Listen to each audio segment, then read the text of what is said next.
பாசத்துக்காக ஏங்குற ஒரு இளைஞனோட வாழ்க்கையை மையமா வச்சு உருவாகிற இந்த படத்தை இயக்குறவர் ரதன் சந்திரசேகர். புதுமுகங்கள் இந்த படத்துல நடிக்கிறாங்க.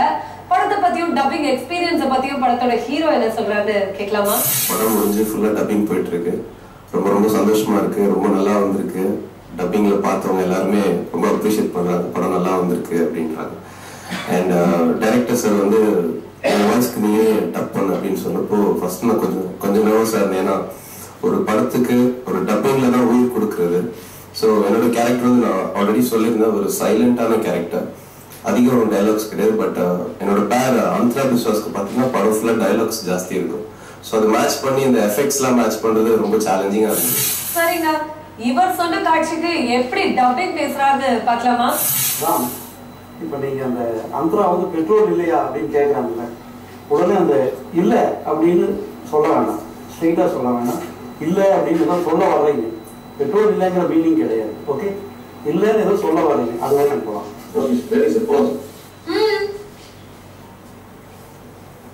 பெட்ரோல் காலியா?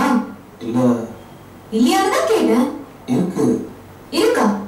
இல்லன்னு சொன்ன அது வந்து எது வந்து இல்ல பெட்ரோல் இருக்கு.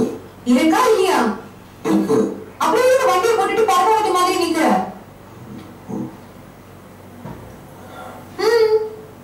இல்ல ஃப்ரெண்டுக்காக வெயிட் பண்றேன்.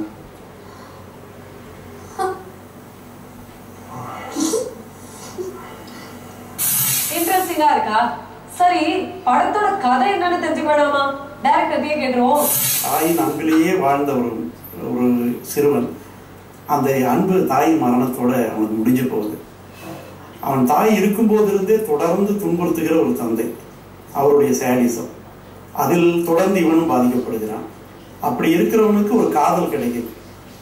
அந்த காதல் தான் அவன் தாய்க்கு பிறகு அவனுக்கு கிடைக்கிற ஒரு இரண்டாவது பரிணாமம்னு சொல்லலாம் அவனுடைய வாழ்க்கையில.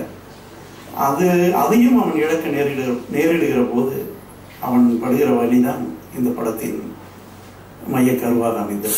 தாயோட அதீத பாசத்துல வளர்ற பையன் வளர்ந்த பிறகு தாயை இழக்கிறான். அதுக்கப்புறம் அதே பாசத்தோட அவனுக்கு ஒரு காதலியும் கிடைக்கிறா.